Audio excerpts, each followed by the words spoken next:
Student, अब हमारा next topic है आयन। अब आयन को स्टडी करने से पहले हमें एक बात का कंसेप्ट होना बहुत ज़रूरी है कि एटम न्यूट्रल क्यों है।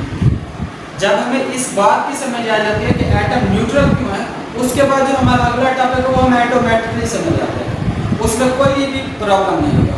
आप इस बात को ज़रा तवज्जो से कि atom neutral, atom basically neutral इसलिए है क्योंकि उसमें जितने इलेक्ट्रॉन होते हैं उतने प्रोटॉन, नंबर ऑफ इलेक्ट्रॉन बराबर है नंबर ऑफ प्रोटॉन। जितनी इलेक्ट्रॉन की तादाद है उतनी प्रोटॉन की तादाद है। समझ आई बात यहाँ तक कि जितने इलेक्ट्रॉन हैं उतने हमारे पास क्या है, प्रोटॉन। क्लियर है यहाँ तक। अब हमें पता है कि इलेक्ट्रॉन पर नेगेटिव चार्ज है और प्रोटॉन पे क्या है, पॉजिटिव चार्ज। अब इलेक्ट्रॉन पे कौन सा चार्ज है, नेगेटिव, और प्रोटॉन पे क्या है, पॉजिटिव। अब ये जो इलेक्ट्रॉन का नेगेटिव चार्ज है वो प्रोटॉन के पॉजिटिव चार्ज को कैंसिल कर देता है, जिसकी वजह से ओवरऑल चार्ज जो एटम पे आ जाता है वो जीरो आ जाता है। इसलिए हम एटम को क्या कह देते हैं, वो क्या है, न्यूट्रल। एटम क्या है, न्यूट्रल।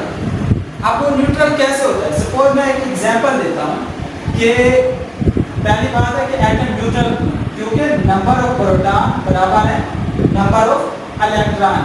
अब एक एग्जांपल ली हमने सोडियम। सोडियम की एग्जांपल ली, सोडियम का एटॉमिक नंबर है हमारे पास 11। एटॉमिक नंबर को नीचे, अब 11 से मुराद क्या हुआ, 11 इलेक्ट्रॉन है और 11 क्या है, प्रोटॉन है।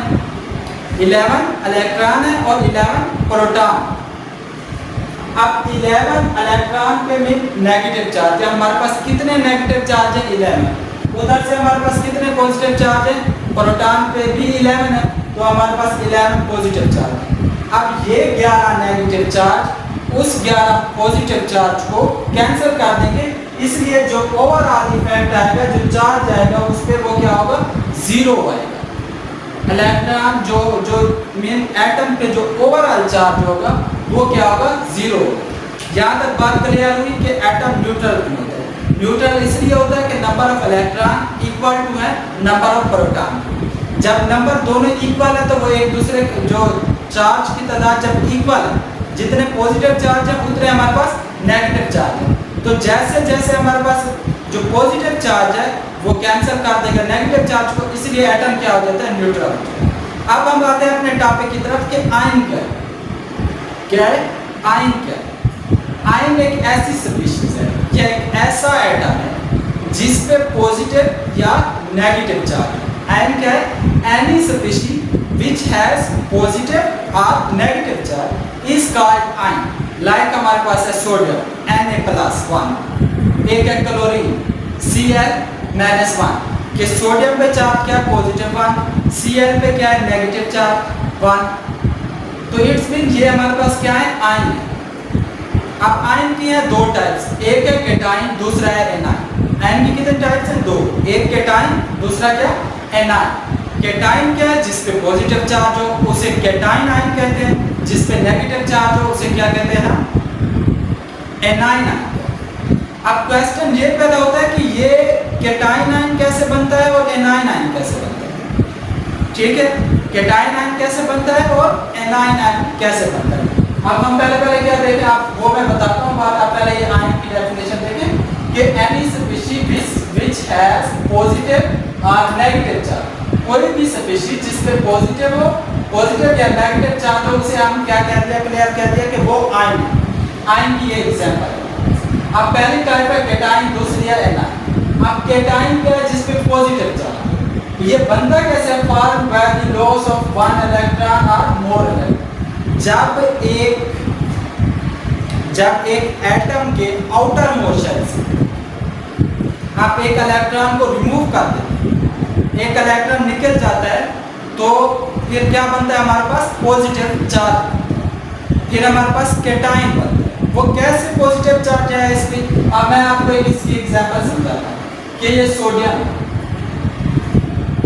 इसमें कितने थे, 11 इलेक्ट्रॉन थे और 8 और 11 क्या थे हमारे पास, प्रोटॉन। कितने कितने इलेक्ट्रॉन थे? 11 इलेक्ट्रॉन थे और 11 क्या थे? प्रोटॉन।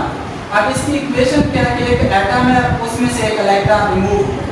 अब मैं कहता हूँ सोडियम का एक इलेक्ट्रॉन मैं रिमूव कर देता हूँ, तो पीछे कितने बच गए? 10 इलेक्ट्रॉन बच गए और हमारे पास 11 प्रोटॉन वैसे के वैसे बच गए। क्या हुआ? पहले 11 थे, एक इलेक्ट्रॉन हमने क्या कर दिया, ये इधर से एक रिमूव हो गया, एक इलेक्ट्रॉन को हमने निकाल दिया इसके आउटर मोशन से। जब हम इस आउटर मोशन से एक इलेक्ट्रॉन को रिमूव कर दिया तो पीछे कितने बच गए? 10 इलेक्ट्रॉन। अब 10 इलेक्ट्रॉन बच गए ना, अब इधर है 11, इधर है 10।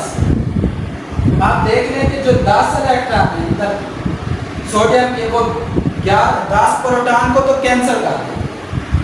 ये मैं ऐसे कह देता हूँ कि 10 इलेक्ट्रॉन है और इधर से 10 प्रोटॉन, 10 प्रोटॉन प्लस एक और प्रोटॉन, टोटल क्या है? 11। अब ये जो 10 इलेक्ट्रॉन है ये इस 10 प्रोटॉन को क्या कर देंगे? कैंसिल कर देंगे। शायद आपको समझ नहीं आ रहा कि मैं इस एग्जांपल को जरा नीचे साफ करूं।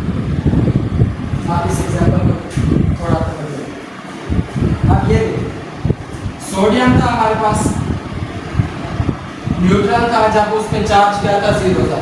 चार्ज 0 क्यों था? क्योंकि इसमें जितने इलेक्ट्रॉन है उतने क्या है हमारे पास? प्रोटॉन है। अब हमने क्या किया, सोडियम है, इस पे पॉजिटिव चार्ज आ गया, एक इलेक्ट्रॉन क्या हो गया? रिमूव हो गया, तो ये क्या बन गया? कैटायन बन गया। अब क्वेश्चन ये है कि इस पे पॉजिटिव चार्ज आया क्यों? इस पे नेगेटिव चार्ज तो आ सकता था, वो कैसे आया पॉजिटिव चार्ज? अब मैं आपको समझाता हूँ कि ये सोडियम, इसके पास पहले जब ये न्यूट्रल था 11 इलेक्ट्रॉन थे और क्या थे? 11 थे प्रोटॉन, मीन 11 नेगेटिव चार्ज थे और 11 क्या थे? Positive charge. अब जब एक इलेक्ट्रॉन को आपने रिमूव कर दिया तो इधर बच गए 10 इलेक्ट्रॉन। कितने बच गए? 10 इलेक्ट्रॉन। लेकिन प्रोटॉन की तादाद क्या है? वो सेम है, 11 के 11 है, सिर्फ हमने एक इलेक्ट्रॉन को रिमूव किया है। आयन बनता ही तब है जब हम किसी इलेक्ट्रॉन को रिमूव करते हैं या ऐड करते हैं। आप देखें कि अब ये पहले 11 थे, फिर क्या हो गया? 10 हो गया। पहले कितने थे? 11, फिर क्या हो गया? 10। अब इसके 10 इलेक्ट्रॉन, इसके 10 प्रोटॉन को तो खत्म कर देंगे, मीन इसके 10 प्रोटॉन प्लस इसे मैं अलग-अलग करके ये प्रोटॉन, ये पॉजिटिव चार्ज, ये भी पॉजिटिव। अब ये वाले जो 10 हैं ये इन 10 से हो गए कैंसिल। अब पीछे क्या बच गया? एक प्रोटॉन। अब उस प्रोटॉन पे कौन सा चार्ज है? पॉजिटिव। अब इसी एक प्रोटॉन की वजह से इस पे पॉजिटिव चार्ज आया, इसी एक प्रोटॉन की वजह से इस पे कौन सा चार्ज आया? हमारे पास पॉजिटिव चार्ज आया। ये बात आपको क्लियर होगी कि कैटायन आयन कैसे बनता है। कैटायन आयन ऐसे बनता है कि जब आप एक एटम से एक इलेक्ट्रॉन को रिमूव कर दें। जब इसकी एग्जांपल हमने ली सोडियम जब ली, सोडियम में क्या हुआ कि उसमें 11 इलेक्ट्रॉन थे, 11 प्रोटॉन थे। अब 11 इलेक्ट्रॉन में से एक इलेक्ट्रॉन तो चला गया, रिमूव हो गया आउटर मोशन से, पीछे बच गया 10 इलेक्ट्रॉन और उधर से प्रोटॉन जो उस एटम में थे वो थे 11। कितने थे? 11 प्रोटॉन थे। तो वो 11 प्रोटॉन क्या हुआ कि 11 में से 10 प्रोटॉन 10 इलेक्ट्रॉन से कैंसिल हो गए, पीछे एक प्रोटॉन बच गया और उस प्रोटॉन की वजह से इस पे क्या आ गया? पॉजिटिव चार्ज आ गया। यहाँ तक मुझे उम्मीद है कि आपको क्लियर होगा कि कैटायन आयन कैसे बना। अब हमने देखना है एनायन कि एनायन क्या है। Anion is formed by the gain of 1 और मोर इलेक्ट्रॉन, कि जब एक एटम में एक या एक से ज्यादा इलेक्ट्रॉन ऐड होता है तो उसे क्या कहते हैं? एनायन कहते हैं। एनायन कैसे बनता है? Formed by the gain of 1 और मोर इलेक्ट्रॉन, जब एक या एक से ज्यादा इलेक्ट्रॉन एक एटम में ऐड होते हैं तो फिर क्या बनता है? एनायन। हमारे पास ये इसका रिएक्शन है कि एक एटम है, उसमें एक हमने इलेक्ट्रॉन को ऐड किया, जैसे ही उस इलेक्ट्रॉन को ऐड किया तो इस पर नेगेटिव चार्ज आ गया। अब हमने इसमें डिस्कस करना है कि इस पर नेगेटिव चार्ज क्यों आया। एनायन में बेसिकली होता यह है कि इलेक्ट्रॉन की तादाद बढ़ जाती है प्रोटॉन की तादाद से, जो इक्वल अमाउंट होती है वो तो कट जाती है, लेकिन एक जो एंड पे इलेक्ट्रॉन बच जाता है उसकी वजह से ओवरऑल एटम पे एक चार्ज आ जाता है, नेगेटिव चार्ज आ जाता है। अब देखें हमारे पास एक एग्जांपल है क्लोरीन। क्लोरीन का एटॉमिक नंबर है 17। 17 मीन एटॉमिक नंबर 17 होने से मुराद ये है कि इसमें 17 इलेक्ट्रॉन है और 17 क्या है, प्रोटॉन। अब 17 इलेक्ट्रॉन है और 17 प्रोटॉन है। जब इन 17 इलेक्ट्रॉन में आप एक इलेक्ट्रॉन को ऐड करते हैं, ऐड करने से इसकी तादाद हो जाती है 18। अब 18 इलेक्ट्रॉन हो जाएंगे, 17 प्रोटॉन हो जाएंगे।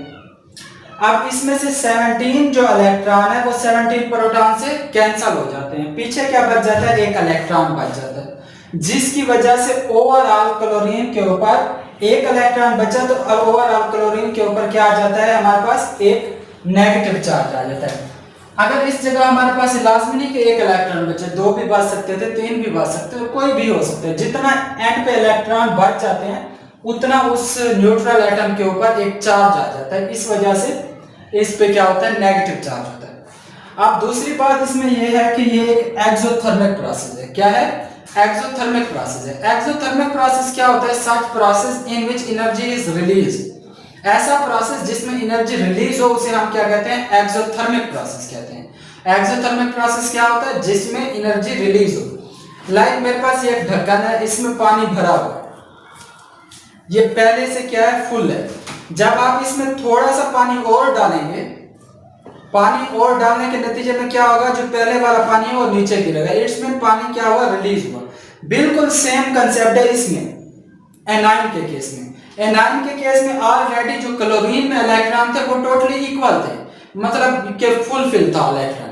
जब आपने उसमें एक और इलेक्ट्रॉन ऐड किया, इलेक्ट्रॉन ऐड करने के नतीजे में एनर्जी क्या हुई, रिलीज हुई, जिस वजह से एनर्जी रिलीज हुई, इसलिए हम इसे क्या कहते हैं, एक्सोथर्मिक प्रोसेस कहते हैं।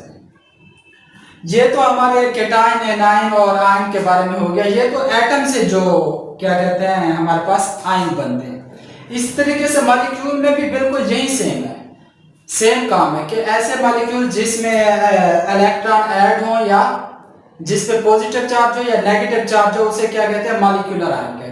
इसलिए मॉलिक्यूलर केटाइन भी होते हैं, मॉलिक्यूलर एनाइन भी होते हैं। मॉलिक्यूलर केटाइन कौन से होंगे, जिन पे पॉजिटिव चार्ज होगा। मॉलिक्यूलर एनाइन कौन से होंगे, जिस पे नेगेटिव चार्ज होगा। मॉलिक्यूलर केटाइन है क्या, जब एक इलेक्ट्रॉन आप उसके आउटर मोस्ट शेल से उस मॉलिक्यूल से आप रिलीज करते हैं तो उसके नतीजे में उसके ऊपर एक पॉजिटिव चार्ज आ जाता है।